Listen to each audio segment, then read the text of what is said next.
अस्सलाम वालेकुम नाज़रीन, आपका खैर मकदम है फिर एक बार आपके अपने प्रोग्राम जिसका नाम आप बखूबी जानते हैं, बिजनेस और हम।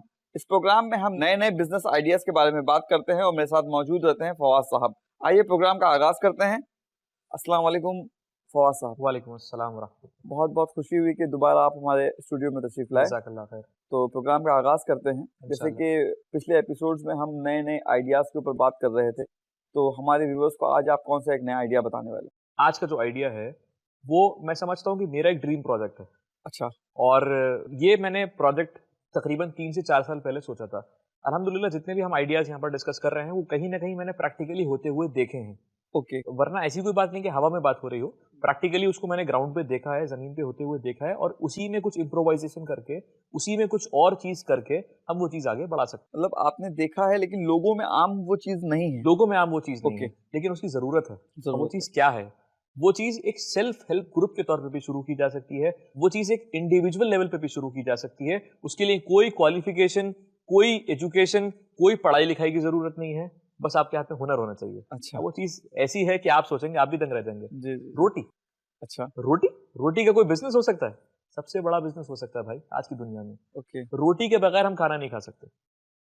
खाने में रोटी का, चपाती का, तंदूरी रोटी का एक अहम रोल है। लेकिन प्रॉब्लम क्या है कि खाना तो बन जाता है लेकिन रोटी में एक-एक रोटी बनाने में काफ़ी देर लगती काफ़ी है। देर लगती है। हमारे यहाँ जो हमारे घरों में औरतें हैं या एज़ द केस में भी कोई भी है जो रोटी बनाता है।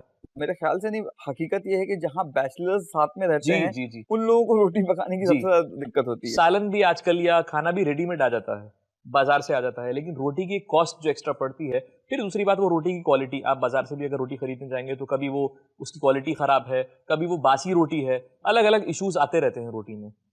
ऐसी औरतें जो फाइनेंशियली साउंड नहीं हैं, जिनके पास वसाइल ज़राए की कमी है और जो कुछ वाक़ई में काम करना चाहती हैं, अपने लिए रोज़ी बनाना चाहती हैं घर से बैठ के, क्योंकि औरत के लिए बेहतरीन जगह उसका घर है। इस्लाम भी इस बात की ताकीद करता है, तो वो अपने घरों से बैठ के ये कारोबार शुरू कर सकती है। अब इसमें करना क्या है? इसमें करना ये है कि आपको कुछ नहीं करना है, आपको सिर्फ़ और सिर्फ़ अपने रोटी बनाने का हुनर दिखाना है। ओके। सिर्फ़ और सिर्फ़ रोटी बनाने का हुनर दिखाना है। अब अगर आप चाहें तो आप इसको इंडिविजुअल लेवल पे टेक अप कर सकते हैं। ये चाहें तो एक मुनज़्ज़म अंदाज़ में एक सेल्फ हेल्प ग्रुप यानी कि ग्रुप पूरा बना के, जैसे कि यानी मैं कि आपको 10-15 औरतों को मिल हाँ, के। एक कोऑपरेटिव बना के, जी। जैसे कि और ये कोऑपरेटिव्स बहुत सक्सेसफुल हुए हैं पास्ट में। मैं आपको कई एग्ज़ाम्पल्स दे सकता हूँ। अमूल, अमूल का मक्खन, बटर आता है, अमूल का दूध आता है। ये कोऑपरेटिव सोसाइटी है, ये कोई कंपनी नहीं है। बहुत ओके। से लोग समझते हैं कि अमूल की कंपनी है। अमूल की कंपनी नहीं है, अमूल की कोऑपरेटिव सोसाइटी। कोऑपरेटिव सोसाइटी का मतलब ये है कि बहुत सारे लोग मिल जाते हैं और मिल जाके जो उनके पास वसाइल हैं, रिसोर्सेज़ हैं, उसको पूल अप कर लेते हैं। Pool okay. अप करने से मुराद ये उसको एक जगह जमा कर लेते जमा हैं कर लेते हैं। और जो जिसकी खासियत होती है, खूबी होती है, उसी हिसाब से अपने रिसोर्सेज़ को वो यूज़ करता है। दूसरा आपने देखा होगा कभी बचपन में आपने सुना होगा कि लज्जत पापड़। लिज्जत पापड़। लज्जत पापड़ भी एक कोऑपरेटिव सोसाइटी है। तो ऐसे बहुत सारे एग्जाम्पल्स अगर हम अपने मैंने इसीलिए बोलता हूँ कि ऑब्जर्वेशन पावर खोल के रखना। ज़रूरी नहीं कि आइडिया अंदर से आए, आइडिया बाहर से भी आ सकता है। आइडिया बाहर से भी आ सकता है। बहुत सारे एग्जाम्पल्स हैं, जिसके बारे में इंशाल्लाह हम आगे भी अपनी बहस को जारी रखेंगे, गुफ्तगू करेंगे इस मसले में। फिलहाल बात चल रही है रोटी की। रोटी अहम ज़रूरत है। रोटी के बगैर खाना पूरा नहीं हो सकता। और छोटे शहरों की औरतें या ऐसी औरतें जो बड़े शहरों में भी रहती हैं, जिनके पास इतने वसाइल नहीं है कि वो मार्केट तक अपनी रीच कर सकें, वो अपने घरों में रोटी बनाना शुरू करें और इस चीज़ की पब्लिसिटी कर दें कि हम आपको फ्रेश रोटी बना के देंगे। उसके कई तरीके हो सकते हैं कि आटा आप शुरू में मंगा सकती हैं अपने घर पे, वहाँ पर आप रोटी बना करके वो सर्विसेज अपनी रोटी बनाने की दे सकती हैं और जिसको रोटी चाहिए वो ऑर्डर पे आपसे ले सकता है कि महीने के शुरू में उसने आपको एक क्वांटिटी का आटा पहुंचा दिया और उसी हिसाब से उसकी रोटी बन के महीने की 10 रोटी, 12 रोटी, 20 रोटी उसके घर पहुंच गई। या फिर वो खुद अपना मटीरियल लगाए, खुद अपना चूल्हा लगाए और रोटी बना करके बेचे। दोनों ही तरीके अच्छे तरीके से, बेहतरीन तरीके से हो सकते हैं। Lowest investment possible. जी, जी। लोएस्ट इन्वेस्टमेंट आपको करना क्या है? एक चूल्हा तो चाहिए, जी। एक गैस का सिलेंडर तो चाहिए, बाकी आपको आटा भी अगर आपका क्लाइंट या आपका कस्टमर जो है अगर आपको शुरू में आटा दे देता है, क्योंकि प्रैक्टिकल मैं जहां से आता हूं, जिस जगह से आता हूं, वहां पर इस चीज का बहुत जोर है और कुछ औरतों ने इस चीज की अहमियत समझी, इसकी नफ्स को समझा, इसकी नफ्स को पकड़ा, इस बिजनेस की नफ्स को पकड़ा और आज अल्हम्दुलिल्लाह जो कंडीशन में जिन्होंने शुरू करा था, आज उससे फार बेटर तैयार आज की सिचुएशन में उससे कई गुना बेहतर अंदाज में वो अपनी जिंदगी गुजर बसर कर रही हैं बगैर किसी के आगे हाथ फैलाए। बहुत। बगैर किसी के आगे हाथ फैलाए। तो ऐसा इसमें क्या ऐसा भी हो सकता है कि अलग-अलग टाइप की रोटी हम बना सकते हैं? देखिए, मैंने वही बात बोली, इम्प्रोवाइजेशन, जी, जी। Learning, open to new ideas. आप क्या जरूरी है कि सिर्फ आटे की रोटी बनाएं? ओके। मल्टीग्रेन आटा आता है। जी हाँ। आटे में अगर आप और कुछ इम्प्रोवाइजेशन करना चाहती हैं तो आप ये बोल सकते हैं लोगों को कि भाई हमारे यहाँ की रोटी बिल्कुल अच्छी है, फ्रेश है, आप फ्रेश रोटी बना के दे सकती हैं। उनको जो है वो आप एक ऐसे पैकिंग करके, थोड़ा सा उसमें हालांकि खर्चा जरूर है, ऐसे पैकेट्स आते हैं जो खाने को फ्रेश रखते हैं, उसको आप रोटी बना करके पहले से प्रिपेयर करके, और अलग अलग आटा जैसे कि रागी हो गया, कॉर्न हो गया, गेहूं हो गया, इसका मिला करके भी कुछ एक इम्प्रोवाइजेशन करके, तो जाहिर है कि केस टू केस डिपेंड करेगा उसमें क्या है क्या नहीं है, लेकिन बेहतरीन अंदाज ये है कि इसको हम इंडिविजुअल लेवल पे भी टेकअप कर सकते हैं, और अगर बहुत सारी औरतें पूल अप करके मिल जाएं तो जाहिर है कि कोई आटा गूंदने का काम ले सकती है, कोई रोटी बनाने का काम ले सकती है, और आप अपने किसी भी महरम को, जो यानी कि आपके जो घर में जो आपके मर्द हजरात हैं, उनको डिलीवरी के लिए भेज सकती हैं, तो आपके सारे काम इंशाल्लाह पूरे हो जाएंगे इंशाल्लाह। ये चीज है। तो सर मेरे ख्याल से इसमें मैं ये भी जोड़ देना चाहिए कि अगर हम किसी होटल से टाइप कर लें, बहुत बेहतर बात है, बहुत बेहतर बात है, क्योंकि देखिए आज बहुत आसान है खाने को प्रिजर्व करना, जी जी, खाने को स्टोर करना, फ्रेश रखना। अलग अलग लाइव्स हैं, 24 घंटे भी खाना रह सकता है फ्रेश, 12 घंटे भी रह सकता है फ्रेश, और रोटी की रिक्वायरमेंट हर जगह मौजूद है। आप कैफेटेरिया चले जाइए, आप होटल चले जाइए, आप रेस्टोरेंट चले जाइए, आप लंच फैसिलिटीज जो होती हैं वहां पर लंच आ जाता है, खाना आ जाता है, लेकिन रोटी नहीं आ पाती। रोटी के लिए फिर वो बाहर भागना पड़ता है, और बाहर की रोटी की क्वालिटी आपको पता है, कौन खाना पसंद करता है, मजबूरी में तो आदमी खा लेता और है। ये होटल के लिए भी यूएसपी हो सकता है कि हमारे यहाँ घर की बनी हुई रोटी मिलती है। बिल्कुल, यही मैंने बोला कि मार्केटिंग टेक्निक्स, आप क्या इंस्पायर कर रहे हैं, क्या आप एस्पायर कर रहे हैं अपने लिए करने के लिए, मार्केटिंग में आपने कैसे उसकी नब्ज पकड़ी। आपने हर कोई, जैसे कि हम बाहर शहरों में जाते हैं तो वहां पर हमें सबसे ज्यादा क्या मिस करते हैं, घर का खाना। नॉर्मल बात है, बैचलर्स हैं, स्टूडेंट्स हैं जो घरों से दूर अपने रहते हैं दिल्ली वगैरह में, वो क्या मिस करते हैं, घर का खाना। तो घर के खाने में अगर उन्हें घर की रोटी मिल जाए, या इसमें अगर और कोई इंप्रोवाइज करते हैं, घर का खाना भी देना शुरू करते हैं, हालांकि उसका एक पूरा एक अलग बिजनेस प्लान है, वो आगे भी डिस्कस करेंगे इंशाल्लाह। मैं सिर्फ रोटी की बात कर रहा हूँ, सिर्फ वो रोटी सप्लाई करना शुरू कर दे, तो आप यकीन मानिए कि एक दिन में अगर वो सुबह से शाम तक काम करेगा, कितनी रोटी बना लेगा और कितना उसका मुनाफा इंशाल्लाह हो सकता है इस चीज में। बहुत बहुत शुक्रिया नाज़रीन, जैसा कि आप देख रहे हैं हमारे साथ फवाद साहब मौजूद हैं और एक बहुत ही अच्छे बिजनेस के बारे में जो बहुत ही कम लागत पे शुरू किया जा सकता है, और ये ऐसा बिजनेस है जो खास करके औरतों के लिए बताया जा रहा है, जिनको बेसिक चीजें उनके घरों के अंदर डेफिनेटली मौजूद होंगी, एक गैस और रोटी बनाने का सामान। अगर कहीं आप लोग साथ में पुल अप भी हो जाते हैं तो ये बिजनेस को एक्सटेंड भी कर सकते हैं। तो आइए इसी बिजनेस के बारे में और कुछ समझने की कोशिश करते हैं फवाद साहब से। फवाद साहब, इसको और कैसे ज्यादा हम इम्प्रोवाइज कर सकते हैं? क्या हम कोई रोटी का ब्रांड बना सकते हैं? ऐसा कुछ इसमें किया जा सकता है? देखिए, जब भी ये कोऑपरेटिव शुरू हुए थे, हमें इनकी हिस्ट्री पढ़नी पड़ेगी, इनकी तारीख पढ़नी पड़ेगी। जब भी कोऑपरेटिव शुरू हुए थे तो इनका कोई नाम नहीं था, कोई ब्रांडिंग नहीं थी। हल्के हल्के हल्के हल्के जब ये डेडिकेटेड रहे, सब लोग ने मिलके काम किया एक साथ, तो आज ये कई मिलियन डॉलर का बिजनेस करते हैं। जी तो बिल्कुल। क्यों ना हम उससे शुरू कर सकते हैं, हम लोकली काम करें, हम लोकली अपने पहले मोहल्ले में काम करें, हम देखें, हम उन घरों को टारगेट करें, और ये औरतें डोर स्टेप पे जा सकती हैं, बात कर सकती हैं उन घर के औरतों से कि भैया हम आपको रोटी सप्लाई कर सकते हैं, हमारा ये चार्जेस होंगे, बिल्कुल ट्रांसपेरेंट, और हम कोई उसमें आटे में मिलावट नहीं करेंगे, हम बिल्कुल प्योरिटी के साथ और बिल्कुल साफ तरीके के साथ, हाइजीनिक तरीके के साथ हम आपको जो है वो रोटी बना करके सप्लाई करेंगे, तो इंशाल्लाह क्यों नहीं चलेगा। ये चीज है। तो फवाद साहब, अल्हम्दुलिल्लाह मुझे लगता है कि इस बिजनेस के ऊपर हमने काफी रोशनी डाल दी है और काफी बातों को समझ लिया है।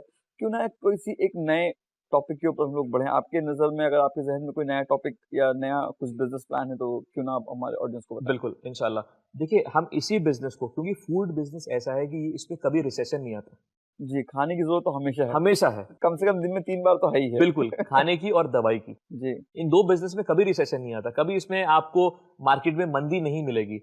हम रोटी को और इम्प्रोवाइज कर देते हैं, हम हलाल टेकआउट्स की बात करते हैं, प्रोसेस्ड फूड्स की बात करते हैं, यानी कि जो खाना फ्रोजन प्रोसेस्ड फूड है। मैं यहाँ पर एक केस स्टडी लेकर करना शुरू करूंगा। मेरे मिलने वाले दो लोग हैं, एक का नाम उसैद अहमद है और एक का नाम सफ़ी अरीब है।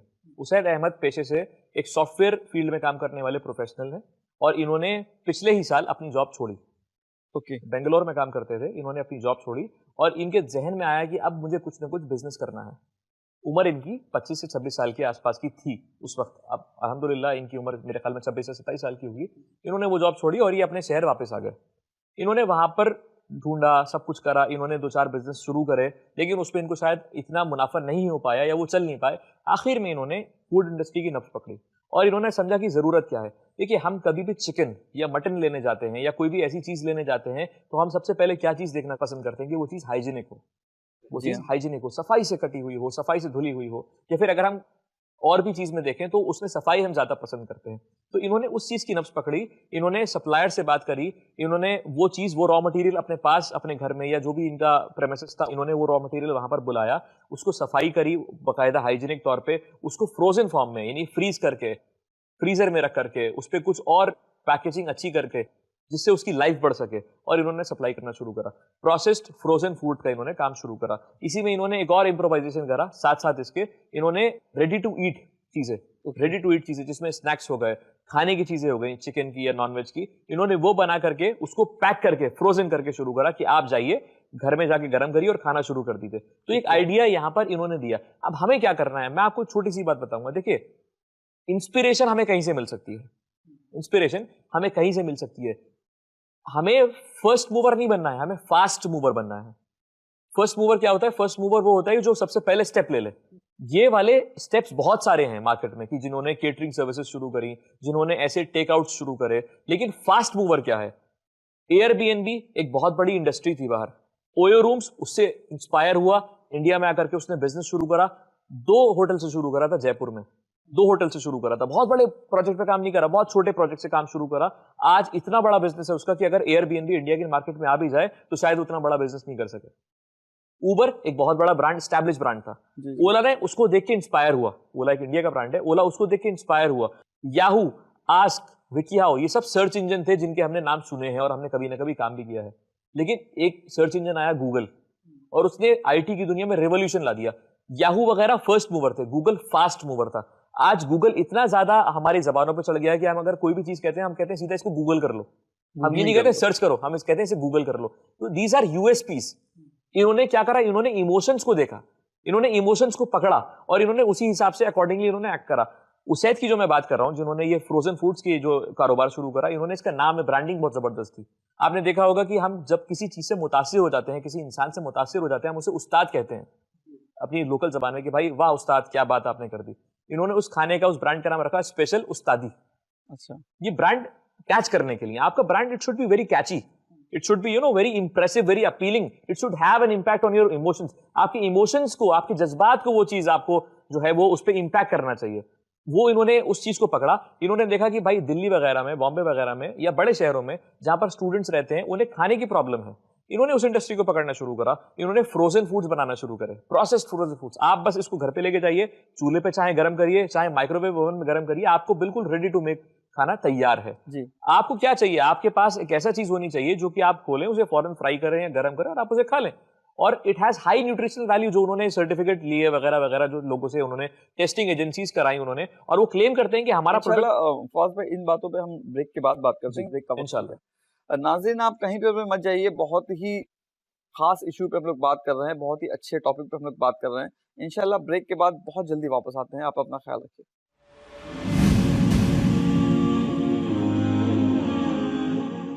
ब्रेक के बाद आपका खैर मकदम है हमारे प्रोग्राम बिजनेस और हम में।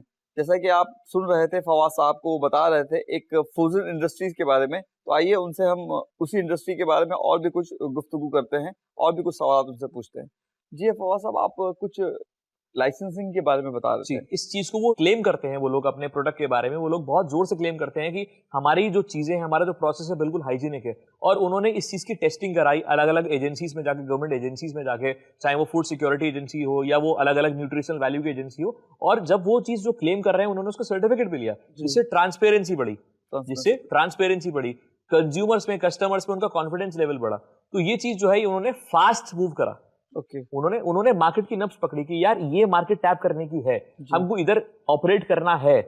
बहुत सारे रेडी टू ईट हैं, लेकिन हमारे पास क्या ऐसी खासियत होनी चाहिए। इसी के साथ हम जो कहते हैं कि हमारा जो सेकंड, मैंने आपको आइडिया आज का बताया कि हलाल टेकआउट्स। बहुत से लोग के पास, ऑफिस गोइंग लोग होते हैं, उनके पास काम इतना होता है कि शायद वो घर आकर के खाना नहीं बना सकते या खाना प्रिपेयर नहीं कर सकते वो। तो ऐसे ऐसे हमारे पास जॉइंट्स लोग इनिशिएट करें कि ऐसे फूड जॉइंट्स होने चाहिए कि जहां पर आप सुबह अगर उसे ऑर्डर देते हैं तो शाम तक आपका ऑर्डर तैयार हो, या फिर एज द केस भी उसका मेन्यू हो कि मंडे को मैं ये दूंगा, ट्यूसडे को ये दूंगा, वेडनेसडे को, इसी हिसाब से पूरा हफ्ते भर का मेन्यू हो। तो लिहाजा उसी हिसाब से ऑर्डर करें।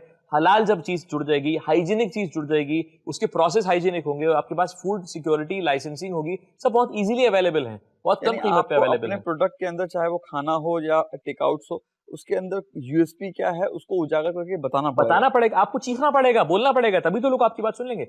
लोग आप कौन हैं, आप क्या बेच रहे हैं, nobody is interested in that. किसी को पड़ी नहीं है कि वो जाने आपको, जी। आपके प्रोडक्ट को जाने। लोग कब आपकी बात सुनेंगे? जब आप उनको वो चीज देंगे जो उन्हें चाहिए। फवाद साहब, इसी टॉपिक को और मजीद आगे बढ़ाते हुए, लेकिन इसको थोड़ा सा वास्ट हम करते हैं, इसमें एडवर्टाइजिंग का क्या रोल होता है एक बिजनेस के अंदर? देखिए, मैंने आपको पहले भी बोला था कि शुरू में हमको ये फोकस करना है कि हम सोशल मीडिया का सबसे ज्यादा यूज करें, जी, क्योंकि सोशल मीडिया पे एडवर्टाइजमेंट फ्री है, except for the paid services को अगर छोड़ दें। व्हाट्सएप पे मैसेज भेजने का पैसा नहीं लगता, जी, जी, फेसबुक पे मैसेज भेजने का पैसा नहीं लगता। फ्री सैंपल्स हम दे सकते हैं कॉलेजेस के बाहर, कंपनीज के कॉर्पोरेट ऑफिसेज के बाहर, या मार्केट प्लेस में फ्री सैंपल्स हम अपने सैंपल टेस्ट के लिए दे सकते हैं उसमें। तो ये अलग अलग तरीके हैं।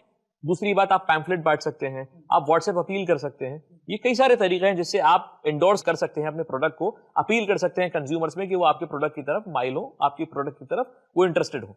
इससे पहले जैसे कि आपने कहा है कि आपको चिल्ला के बताना पड़ेगा, तो ये हमारी आवाज कितनी बड़ी होना चाहिए, कितना इसको हम वास्ट करें? इंटेंसिफाई तो आपको करना पड़ेगा, जी, लेकिन उसके लिए पहले वही चीज की वही प्रोसेस शुरू होगा कि आप पहले पायलट प्रोजेक्ट पे काम करेंगे, छोटे प्रोजेक्ट पे काम करेंगे। आप देखेंगे करके कि लोग आपकी चीज को, देखिए लोग कहीं के भी हों, चीज अगर एक्सेप्ट हो गई कहीं पर भी, तो कहीं पर भी एक्सेप्ट हो जाएगी। अगर चीज एक जगह एक्सेप्ट हो जाती है तो कहीं पर भी एक्सेप्ट हो जाएगी। अगर लोगों ने आपके टेस्ट को एक्सेप्ट कर लिया एक बार, तो आप सोच नहीं सकते कि कितने मल्टीट्यूड में, मल्टीपल लेवल पे आपका कारोबार चल सकता है।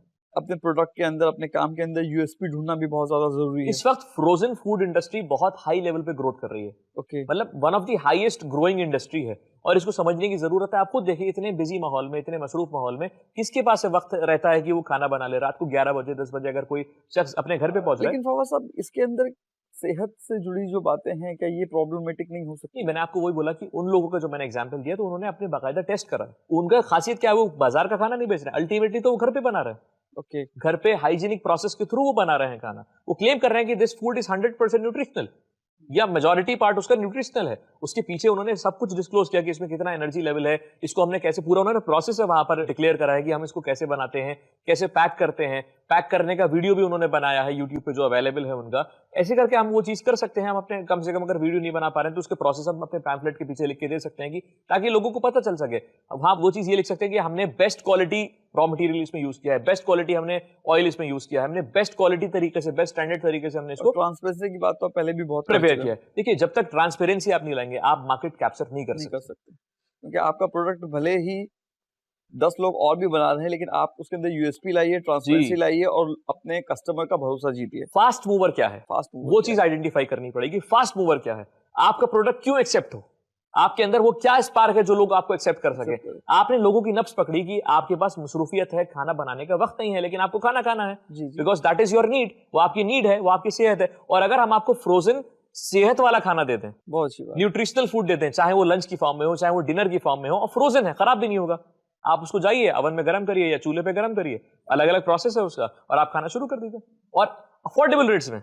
नाज़रीन, बहुत अच्छी बात बता रहे हैं फवाद साहब। बस ज़रूरी ये है कि आप अपनी आँखों को और अपने दिल के दरवाज़े को खुले रखिए और देखिए कि बिज़नेस के नए-नए आइडियाज़ और इन्वेशन कहाँ से आ सकते हैं। अगर आप सीखने और समझने की सलाहियत रखते हैं, तो बहुत ज़्यादा आप आगे बढ़ सकते हैं। बस ज़रूरी ये है कि बिज़नेस के आइडिया आपके दिमाग में आ रहा है, तो उसको भले पायलट से शुरू कीजिए, लेकिन शुरू ज़रूर कीजिए।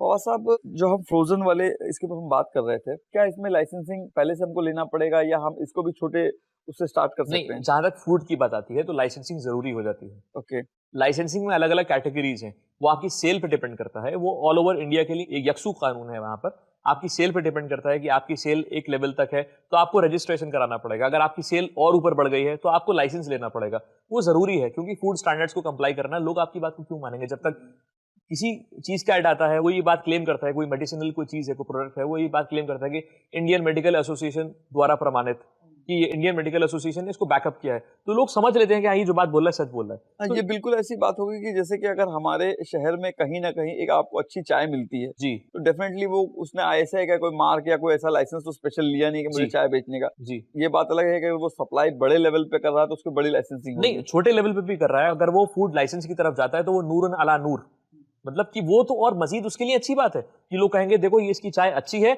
और इसके पास इसकी फूड लाइसेंसिंग अथॉरिटी का इसके पास सर्टिफिकेट भी है। तो जहां तक खाने का मामला है, जाहिर है कि आदमी आपके ऊपर इतनी जल्दी बिलीव नहीं करेगा, तो आपके पास कोई ना कोई बैकिंग जरूरी है, और वो बहुत इजीली अवेलेबल है। कोई ज्यादा खर्चा नहीं है उस पर, अच्छा रजिस्ट्रेशन का लेवल आपको मिल सकता है।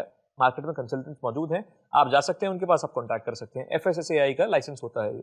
जैसे कि फ्रोज़न फूड की हम लोग बात कर रहे थे, तो क्या इसमें बाकायदा हम लोगों को शेल्फ रखने की ज़रूरत है? कोई बावर्ची ख़ास किस्म की रखने की ज़रूरत पड़ती है? देखिए, ये इसको भी तो हमको कहीं ना कहीं जाके सीखना बिल्कुल सही पड़ेगा। बात है कि मैंने आपको वही बात बोली कि आप पहले शुरू में छोटे लेवल से शुरू करेंगे। जो आज ये मैंने जिनके बारे में बताया, जिसमें हमने केस स्टडी को लेके चले, आज इनका कारोबार भले बहुत बड़ा हो, लेकिन इन्होंने शायद 5 किलो से शुरू करा था। ओके। ठीक है? तो 5 किलो को स्टोर आप अपने घर के फ्रिज में भी कर सकते हैं। लेकिन वही चीज़ है कि आप उसको कितना ज़्यादा आप टर्नओवर घुमाने के लिए इच्छुक हैं, आप इंटरेस्टेड हैं, आपके अंदर इंटेंसिटी है कि आप उसको जल्द से जल्द मार्केट में लेकर के आएँ। वो ओके। आज 5 किलो है, कल हो सकता है वो 8 किलो हो जाए, 10 किलो हो जाए, ऐसे करके डिमांड हल्की-हल्की इंक्रीज होगी। और एक वक्त ऐसा आएगा कि आपका डिमांड कर्व जे फॉर्म में बढ़ेगा। जे फॉर्म का मतलब बिल्कुल इंटेंसिफाई होके बढ़ेगा, बहुत तेजी से ग्रोथ करेगा। तो वो आपका इनिशियल स्टेज ऑफ बिजनेस होता है, ग्रोथ का स्टेज होता है। वो अचीव करने के लिए थोड़ी सी स्ट्रगल तो है, थोड़ी सी मशक्कत तो है, लेकिन इंशाअल्लाह अगर आप डेडिकेटेड होकर काम किया आपने, तो वो बहुत जल्दी आप उस लेवल को अचीव कर सकेंगे। बहुत बहुत शुक्रिया। नाज़रीन, जैसा कि आप देख रहे थे, फवाद साहब ने बताया जे फॉर्म। डेफिनेटली आपकी ज़िंदगी में भी जे फॉर्म वो आ सकता है। ज़रूरी बस ये है कि आप अपने प्रोडक्ट को या आपका जो बिज़नेस है उसके ऊपर पूरी तरीके से ध्यान दें, पूरी तरीके से उसके बारे में सोचें और आपके अंदर जो इरादा आपने किया है उसके ऊपर आपकी जो रिसर्च हो वो कंप्लीट और एकदम मुस्तैद हो। बस ख़्याल आपको ये रखना है कि आप अपने उस काम में कितना डेडिकेशन दिखाते हैं। फवाद साहब, इसमें और मज़ीद कुछ बातें हैं जो मैं आपसे पूछना चाहूँगा। इसमें इन्वेस्टमेंट कितना है? बहुत अच्छा सवाल है आपका माशाल्लाह। देखिए, जब भी हम बात करते हैं बिज़नेस शुरू करने की, तो मैंने हमेशा इस बात पे फ़ोकस किया है, तकरीबन हर एपिसोड में हमने फ़ोकस किया है कि हमें शुरू में एक पायलट प्रोजेक्ट पे काम शुरू करना है, ठीक है? तो मिनिमम से मिनिमम जो इन्वेस्टमेंट इसमें क्या हो सकता है, सिर्फ रॉ मटेरियल का इन्वेस्टमेंट हो सकता है, दूसरा आपका इन्वेस्टमेंट शुरू में मार्केटिंग का इन्वेस्टमेंट हो सकता है, जो आप पैम्फलेट वगैरह, ब्रोशर वगैरह आप छपवाएँगे, ठीक है? जहाँ तक बात स्टोरेज की है, तो आप अपने घर का फ्रिज इस्तेमाल कर सकते हैं। आपको ज़रूरी नहीं है कि एक बड़ा कंटेनर लाने की ज़रूरत है। हाँ, जैसे-जैसे आपका काम बढ़ेगा, वैसे-वैसे आपको पैसे निकालने नहीं है बिज़नेस से, ये चीज़ ख़याल रखनी है बिज़नेस को ग्रोथ करने के लिए। आपको शुरू में रीइन्वेस्टमेंट कैपेसिटी उसमें घुमानी है। आपको मुनाफ़ा हुआ, आपने फ़ौरन वो मुनाफ़ा लगा दिया, आपको फिर मुनाफ़ा हुआ, आपने फ़ौरन वो मुनाफ़ा लगा दिया। तो इंशाअल्लाह आप ये देखेंगे कि within the period of time और बहुत आसानी और से। क्योंकि फ्रोज़न फूड है तो खराब होने का भी चांसेस बहुत कम है। बिल्कुल, बिल्कुल, बिल्कुल। तो इसी चीज़ को और प्रिज़र्व करने के लिए, लेकिन वही चीज़ है ना कि आप शुरू में तो उसको फ्रिज में स्टोर कर सकते हैं, लेकिन बाद के लिए इन फ्यूचर उसको कैसे आप रोटेट करेंगे, कैसे आप उसको प्रिज़र्व करेंगे, उसके लिए आपको इन्वेस्टमेंट चाहिए। वो इन्वेस्टमेंट कहाँ से आएगा? वो ये तो आप अपने फाइनेंसेस को देख लीजिए, किसी के साथ पार्टनरशिप करिए या फिर आप मुदराबा जो मैंने बोला था आपको, जो लीजिंग वाला है, अगर आपको कंटेनर को लीज़ पे मिल रहा है, रेंट पे मिल रहा है, तो आप वो ले सकते हैं इंशाअल्लाह। जब तक कि आपका अपना कंटेनर खरीदने की अभी वसअत ना आपके पास हो पाए, आपके पास इतना कैपिटल ना हो पाए। लेकिन अगर दूसरा आपके पास बिज़नेस मॉडल है कि जहाँ पर आपके पास छोटी-सी कैपिटल थी, आपने उसी को रोटेट करा, उसी को रोटेट फवाद करा। साहब, क्या आप ये भी बता सकते हैं कि इसके लिए कोई पढ़ाई की खास पढ़ाई की ज़रूरत है या इसकी कहीं इस टाइप की इंडस्ट्री की कहीं पे खास ट्रेनिंग दी जाती है? मैंने आपको अगर याद हो तो हमने शुरू के एपिसोड्स में बात की थी कि हमें एक फैक्ट्री खोलनी है, तो ज़रूरी है कि हमें उतना बड़ा इन्वेस्टमेंट चाहिए। मुझे नहीं। बहुत सारे लोग मौजूद हैं मार्केट में, अनऑर्गेनाइज्ड सेक्टर में, जो मुनज़्ज़म तरीके से काम नहीं कर रहे हैं, जो बावर्ची या शेफ़ कहलाते हैं अलग-अलग जगहों पे, अलग-अलग ज़बानों में, वो लोग खाना प्रिपेयर करते हैं। आपको एक इनोवेशन तो लेके जाना है, आपको पैकेजिंग टेक्नीक तो उनमें ऐड करनी है, खाना अवेलेबल है, आपको पैकेजिंग टेक्नीक से उसको इस तरीके से पैक करना है कि वो प्रोसेस्ड होके फ्रोज़न हो सके और उसकी शेल्फ लाइफ बढ़ सके। ओके। तो इन्वेस्टमेंट क्या होगा इसमें? ज़रूरी नहीं कि आप वो खुद कर सकें, आप उसको आउटसोर्स करिए।